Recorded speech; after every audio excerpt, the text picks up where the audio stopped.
Hi ಎಲ್ರಿಗೂ ನಮಸ್ಕಾರ. ನನ್ನ ಇವತ್ತಿನ ಒಂದು ವಿಡಿಯೋ ನಾನು ಈಗ ಸ್ಟಾರ್ಟ್ ಮಾಡ್ತಾ ಇದ್ದೀನಿ. ಸೊ ಈ ವಿಡಿಯೋ ಬಂದು ಒಂದು ಚಿಕ್ಕದಾದಂತಹ ಮೋಟಿವೇಶ್ನಲ್ ವಿಡಿಯೋ ಹೆಣ್ಮಕ್ಳಿಗೆ. ಓಕೆನಾ? ಸೊ ಈ ಒಂದು ವಿಡಿಯೋನ ನೋಡೋಕ್ಕಿಂತ ಮುಂಚೆ ನೀವಿನ್ನ ಯಾರು ಈ ಚಾನಲ್ನ ಸಬ್ಸ್ಕ್ರೈಬ್ ಆಗಿಲ್ಲ, ದಯವಿಟ್ಟು ಈಗಲೇ ಹೋಗಿ ಸಬ್ಸ್ಕ್ರೈಬ್ ಆಗಿ, ಚಿಕ್ಕ ಹೆಲ್ಪ್ ಆಗುತ್ತೆ. ಹಾಗೆ ಪಕ್ಕದಲ್ಲೇ ಕಾಣುವಂತಹ ಬೆಲ್ ಬಟನ್ ಮೇಲೆ ಕ್ಲಿಕ್ ಮಾಡಿ, ಲೈಕ್ ಮಾಡಿ, ಶೇರ್ ಮಾಡಿ, ಕಮೆಂಟ್ ಮೂಲಕ ನಿಮ್ಮ ಅಭಿಪ್ರಾಯಗಳನ್ನ ತಿಳಿಸೋದನ್ನ ಮರಿಬೇಡಿ. ಸೊ ಬನ್ನಿ, ಏನದು ಮೋಟಿವೇಶ್ನಲ್ ಅಂತ ನೋಡ್ಕೊಬರೋಣ. ಸೊ ತುಂಬ ಜನ ಹೆಣ್ಮಕ್ಳು ಕುಗ್ಗೋದು ಎಲ್ಲಿ ಗೊತ್ತಾ? ಅವ್ರನ್ನ ಕಂಪೇರ್ ಮಾಡಿ ಹೇಳ್ದಾಗಿರ್ಬೋದು, ಅಥವಾ ಅವ್ರ ಬಗ್ಗೆ ಇನ್ನೊಬ್ರ ಹತ್ರ ಕೇಳಿ ತಿಳ್ಕೊಂಡಾಗಿರ್ಬೋದು. ಅಂದರೆ ಬೇರೆಯವರು ಗಾಸಿಪ್ ಮಾಡಿರ್ತಾರಲ್ಲ, ಅದನ್ನು ಕೇಳಿದಾಗ ನನ್ನ ಬಗ್ಗೆ ಈ ಥರ ಮಾತಾಡ್ತಾರೆ ಅಂತ ಅಲ್ಲ, ಬಟ್ ನಾನು ನಂಬಿದವರು ಆ ಥರ ಮಾತಾಡ್ತಾರೆ ಅಂತ ಅಷ್ಟೇ ಹೆಣ್ಮಕ್ಳು ಬೇಜಾರು ಮಾಡ್ಕೊಳ್ಳೋದು. ಸೊ ಅದು ಒಂದು ವಿಷಯ. ಆದರೆ ನಾವು ಎಲ್ಲ ಎಫರ್ಟ್ ಹಾಕಿ ಎಲ್ಲ ಮಾಡಿದ್ದು ಅನ್ನಿಸ್ಕೊತೀವಲ್ಲ, ಸೊ ಅವಾಗೂ ಕೂಡ ಸ್ವಲ್ಪ ಬೇಜಾರಾಗುತ್ತೆ. ಸೊ ಈ ಎಲ್ಲ ವಿಚಾರಕ್ಕೆ ಯಾವ ವಿಚಾರಕ್ಕೆ ತಲೆ ಕೆಡಿಸ್ಕೋಬೇಕು, ಅಥವಾ ಯಾವ ವಿಚಾರನ ನನಗಲ್ಲ ಇದು ಹೇಳ್ತಾ ಇರೋದು ಅಂತ ಅನ್ಕೋಬೇಕು ಅಂತ ಒಂದು ಕ್ಷಣದಲ್ಲಿ ನಮಗೂ ಕೂಡ ಗೊತ್ತಾಗಲ್ಲ. ಯಾವ ವಿಚಾರವಾಗಿ ನಾನು ಮಾತಾಡ್ತಾ ಇದ್ದೀನಿ ಅಂತ ಅಂದರೆ, ಹೆಣ್ಮಕ್ಳು ಹೊರಗೂ ದುಡ್ದು ಒಳಗೂ ದುಡ್ದು ಎಲ್ಲ ಮಾಡಿರ್ತಾರೆ, ಆದ್ರೂ ನೀನು ಏನು ಮಾಡಿದೆ ಅಂತ ಕೊನೆಯದಾಗಿ ಕೇಳ್ತಾರೆ. ಸೊ ಈ ರೀತಿಯಾಗಿ ಮಾಡಿದಾಗ ಹೆಣ್ಮಕ್ಳು ಎಷ್ಟು ನೋವನ್ನ ಅನುಭವಿಸ್ತಾರೆ ಅನ್ನೋದು ನನಗೆ ಗೊತ್ತು ಆ್ಯಕ್ಚುಲಿ. ಸೊ ಹೀಗೆ ಒಂದು 2-3 ಜನ ಕಮೆಂಟ್ ಕೂಡ ಮಾಡಿದ್ರಿ. ಫಸ್ಟ್ ಎಲ್ಲ ಮೋಟಿವೇಶನ್ ವಿಡಿಯೋ ಮಾಡ್ತಾಯಿದ್ರಿ, ಬಟ್ ಇವಾಗ ಮಾಡ್ತಾ ಇಲ್ಲ, ಮಾಡಿ ಅನ್ನೋ ಒಂದು ಇದರಲ್ಲಿ. ಸೊ ಇವತ್ತು ಏನಪ್ಪ ಅಂದರೆ ಟಾಪಿಕ್ಕು, ಮನೇಲಿ ಎಲ್ಲ ಮಾಡಿರ್ತೀವಿ, ಕೆಲಸ ಎಲ್ಲ ಮಾಡಿರ್ತೀವಿ, ಕೊನೆಯದಾಗಿ ಮನೇಲಿ ಏನು ಮಾಡ್ತೀಯಾ ಅಂತ ಕೇಳ್ತಾರಲ್ಲ, ಅಂಥವ್ರಿಗೆ ಇವತ್ತಿನ ಒಂದು ವಿಡಿಯೋದಲ್ಲಿ ಉತ್ತರ. ಸೊ ನಿಮ್ಮಲ್ಲಿ ಯಾರಿಗಾದ್ರು, ನಿಮ್ಮ ಮನೇಲಿ ಯಾರಿಗಾದ್ರೂ ಈ ಉತ್ತರನ ಇಂಡೈರೆಕ್ಟಾಗಿ ಕೊಡಬೇಕು ಅಂತಿದ್ರೆ ಕೊಡಿ ಈ ರೀತಿಯಾಗಿ ಅಂತ ಹೇಳ್ತಾ ಬನ್ನಿ ಸ್ಟಾರ್ಟ್ ಮಾಡ್ತೀನಿ. ಮೊದಲನೇದಾಗಿ ಹೌಸ್ ವೈಫ್ ಅಂತಲೇ ತಗೊಳ್ಳೋಣ, ಬೇರೆ ಕಡೆ ಬೇಡ. ಬೇರೆ ಕಡೆ ಹೆಣ್ಮಕ್ಳು ಕೆಲ್ಸಕ್ಕೆ ಹೋಗಿ ಎಲ್ಲ ಮಾಡಿನೋ ಅನ್ನಿಸ್ಕೊಳ್ಳೋದು ಅದು ಒಂಥರ. ಆದರೆ ಮನೆಯಲ್ಲೇ ನಾವೇ ಮಾಡಿ, ಅವರ ಪ್ರತಿನಿತ್ಯದ ಚಾಕ್ರಿಗಳನ್ನ ಮಾಡಿ, ಅವ್ರ ಹತ್ರ ಎಲ್ಲ ನಾವು ಏನೇ ಕೆಲಸ ಮಾಡಿದ್ರು ಅವ್ರ ಕಡೆಯಿಂದ ನಾವು ಏನು ಎಕ್ಸ್ಪೆಕ್ಟ್ ಮಾಡದೇ ಇರ್ತೀವಿ, ಅದನ್ನು ಲೆಕ್ಕಿಸ್ದೆ ಅಂತಾರೆ. ಸೊ ನೀನು ಏನು ಮಾಡ್ತಿದ್ದೆ ಮನೇಲಿ ಅಂತ ಅಂತಾರಲ್ಲ, ಅಂಥವ್ರಿಗೆ ಇವಾಗಿನ ಒಂದು ಉತ್ತರ. ಸೊ ಏನಪ್ಪ ಅದು ಅಂತ ಅಂದರೆ, ಮನೇಲಿ ನಾವೇನೂ ಮಾಡಲ್ಲ, ಅವ್ರ ಪ್ರಕಾರ ಮಲಗಿರ್ತೀವಿ, ತಿಂತೀವಿ, ಫೋನ್ ನೋಡ್ತಾ ಇರ್ತೀವಿ ಅಷ್ಟೇ ಅವ್ರ ಪ್ರಕಾರ. ಬಟ್ ನಾವು ಬೆಳಗ್ಗೆ ಎದ್ದ ತಕ್ಷಣವೇ, ನನ್ನೇ ತಗೊಳ್ಳಿ, ಫಾರ್ ಎಕ್ಸಾಂಪಲ್ ನನ್ನೇ ತಗೊಳ್ಳಿ, ಬೆಳಗ್ಗೆ ಎದ್ದ ತಕ್ಷಣವೇ ನಾನು ತಿಂಡಿ ರೆಡಿ ಮಾಡಿ ಮಗನ್ನ ಸ್ಕೂಲಿಗೆ ಕಳಿಸಿ, ಅದೆಲ್ಲ ಕೆಲಸನೇ ಅಲ್ಲ. ಸ್ಕೂಲಿಗೆ ಕಳಿಸೋದು, ಸ್ನಾನ ಮಾಡಿಸೋದು ಅದೆಲ್ಲ ಕೆಲಸನೇ ಅಲ್ಲ. ಮಗನ ಯೂನಿಫಾರ್ಮ್ ಐರನ್ ಮಾಡೋದು, ಒಗೆಯೋದು ಅದೆಲ್ಲ ಕೆಲಸ ಅಲ್ಲ. ಓಕೆನಾ? ಕೆಲಸ ಅಲ್ಲದೆ ಇರೋದನ್ನ ನಾನು ಹೇಳ್ತಾ ಇರೋದು. ಓಕೆ, ಅವನನ್ನು ಕಳಿಸೋದಾಗಿರ್ಬೋದು, ಕಾಫಿ ಮಾಡೋದಾಗಿರ್ಬೋದು, ಹಾಲು ಕೊಡೋದಾಗಿರ್ಬೋದು, ಮಕ್ಕಳಿಗೆ ಹಾಲು, ಮನೇಲಿ ಹಸ್ಬೆಂಡ್ಗೆ ಕಾಫಿ ಆಗಿರ್ಬೋದು, ಅಥವಾ ಟಿಫನ್ ಆಗಿರ್ಬೋದು, ಅದೇನು ಕೆಲಸನೇ ಅಲ್ಲ. ಓಕೆ, ಟಿಫನ್ ಮಾಡೋದು, ಅಡುಗೆ ಮಾಡೋದು, ಅಡುಗೆ ಮನೆ ಕ್ಲೀನ್ ಮಾಡೋದು, ಪಾತ್ರೆ ತೊಳೆಯೋದು. ನಾವು ಕ್ಲೀನ್ ಮಾಡಿದ್ರೆ ಪಾತ್ರೆನೇ ವಾಶ್ ಆಗಿರುತ್ತೆ ಗೊತ್ತಾ? ಆಟೋಮೆಟಿಕ್ ಮಿಷಿನ್ ಇರುತ್ತೆ ನಮ್ಮ ಮನೆ. ಸೊ ಹಾಗಾಗಿ ಆಟೋಮೆಟಿಕ್ಕಾಗಿ ಗಳೆಲ್ಲ ಅದೇ ಹೋಗಿ ಸಿಂಕಲ್ಲಿ ಹೋಗಿ ತೊಳ್ಕೊಂಡು ವಾಪಸ್ ಬಂದು ಕೂರುತ್ತೆ. ಸೊ ಅದೇನು ಕೆಲಸ ಅಲ್ಲ. ಸೊ ಅದಾದ ನಂತರ ಮನೆಯೆಲ್ಲ ಕಸ ಗುಡಿಸೋದು. ಸೊ ಎಲ್ಲ ಆದಮೇಲೆ ಮನೆಯೆಲ್ಲ ರೋಬೋಟ್ಗಳನ್ನ ಮನೆಯಲ್ಲೆಲ್ಲ ಫಿಕ್ಸ್ ಮಾಡಿಸ್ಬಿಟ್ಟಿದ್ದಾರೆ. ಮನೆ ಕಸ ಗುಡಿಸೋದಾಗಿರ್ಬೋದು, ನೆಲ ಒರೆಸೋದಾಗಿರ್ಬೋದು, ಎಲ್ಲ ಪ್ರತಿಯೊಂದೂ ನಮ್ಮ ಮನೇಲಿ ರೋಬೋಟ್ಗಳೇ ಮಾಡೋದು. ಅದೆಲ್ಲ ಕೆಲಸನೇ ಅಲ್ಲ. ಸೊ ಮನೆ ಕಸ ಗುಡಿಸೋದು, ನೆಲ ಒರೆಸೋದು, ಹಾಗೆ ಬಟ್ಟೆನ ವಾಷಿಂಗ್ ಮಿಷಿನ್ನೇ ಬಂದು ಬಟ್ಟೆನ ತಗೊಂಡು ಅದ್ರ ಬಾಯೊಳಗೆ ಹಾಕೊಳ್ಳುತ್ತೆ.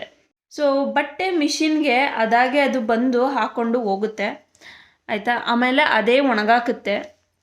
ಓಕೆ, ಅದು ನಾವೇನು ಕೆಲಸನೇ ಮಾಡಲ್ಲ, ಸುಮ್ಮನೆ ಕೂತಿರ್ತೀವಿ. ತಿಂಡಿನೂ ಅಷ್ಟೇ ನಾವು ಹಾಕೊಳ್ಳಲ್ಲ, ರೋಬೋಟ್ಗಳೇ ಮನೇಲಿರ್ತಾರೆ, ಬಂದು ಹಾಕ್ಬಿಟ್ಟು ತಿನ್ನಿಸ್ಬಿಟ್ಟು ಹೋಗ್ತಾರೆ.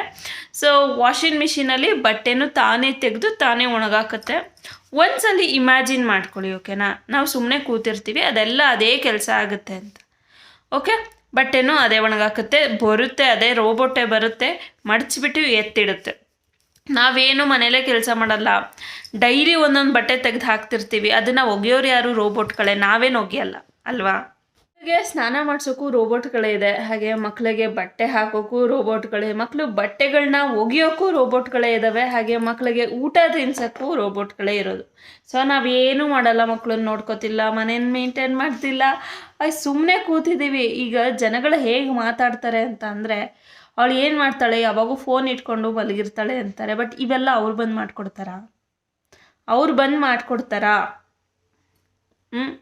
ಮಾತಾಡ್ತಿರೋರಿಗೆ ಹೇಳ್ತಿದ್ದೀನಿ ಅಂದ್ಕೊಂಡ್ರೂ ಪರವಾಗಿಲ್ಲ.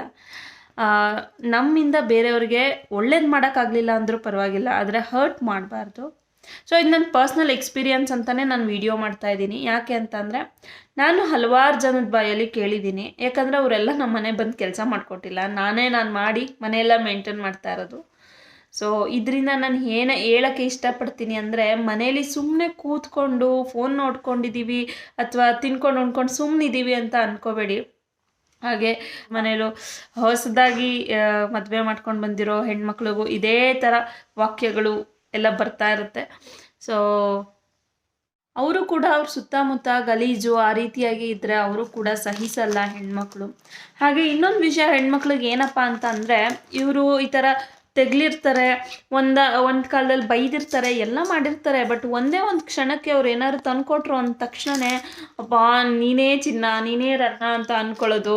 ಹಾಗೆ ಲಕ್ಕಿ ಟು ಹ್ಯಾವ್ ಯು ಆ ಥರ ಎಲ್ಲ ಅಂದ್ಕೊಂಡ್ಬಿಡ್ತೀವಿ ಒಂದೇ ಸಲಿಗೆ.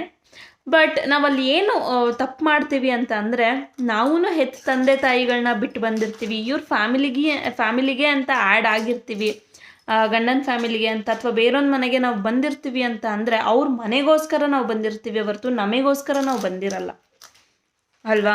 ಸೊ ಈ ರೀತಿಯಾದಂತಹ ಚಿಕ್ಕ ಪುಟ್ಟ ಏನಾದ್ರು ಖುಷಿ ಆಯಿತು ಅಂದರೆ ನಮ್ಮಲ್ಲೇ ನಾವು ಹೈಡ್ ಮಾಡ್ಕೋಬೇಕು, ಅವ್ರ ಮುಂದೆ ವ್ಯಕ್ತಪಡಿಸಬಾರ್ದು. ಸೊ ಆವಾಗ ನಾವು ಅಲ್ಲಿಗೆ ಚೀಪ್ ಆಗ್ತಾ ಬರ್ತೀವಿ. ಚೀಪ್ ಅಂತಂದರೆ ಯಾವ ಥರ ಅಂದರೆ, ಬಿಡಪ್ಪ ಇವಳು ಏನಾದ್ರು ತಕ್ಕೊಟ್ರೆ ಸ್ವಲ್ಪ ಕೂಲ್ ಆಗಿಬಿಡ್ತಾಳೆ, ಆ ರೀತಿಯಾಗಿ ಆಗ್ಬಿಡ್ತೀವಿ. ಸೊ ಏನೇ ಆದರೂ ಅಷ್ಟೇ ಚಿಕ್ಕ ಪುಟ್ಟ ಖುಷಿಗೆ ರಿಯಾಕ್ಟ್ ಮಾಡೋಕ್ಕೆ ಹೋಗಬೇಡಿ. ಯಾಕಂದರೆ ಇನ್ನೂ ತುಂಬ ಇದೆ ಲೈಫು.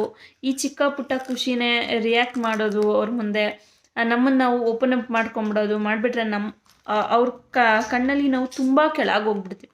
ಸೊ ಹಾಗಾಗಿ ಯಾವುದೇ ಒಂದು ಹೆಣ್ಮಗುವಿನ ಬಗ್ಗೆ ಬೇರೆಯವ್ರ ಹತ್ರ ಮಾತಾಡಬೇಕಾದ್ರೆ ಸ್ವಲ್ಪ ನಾಲ್ಗೆ ಹಿಡಿತದಲ್ಲಿರಲಿ.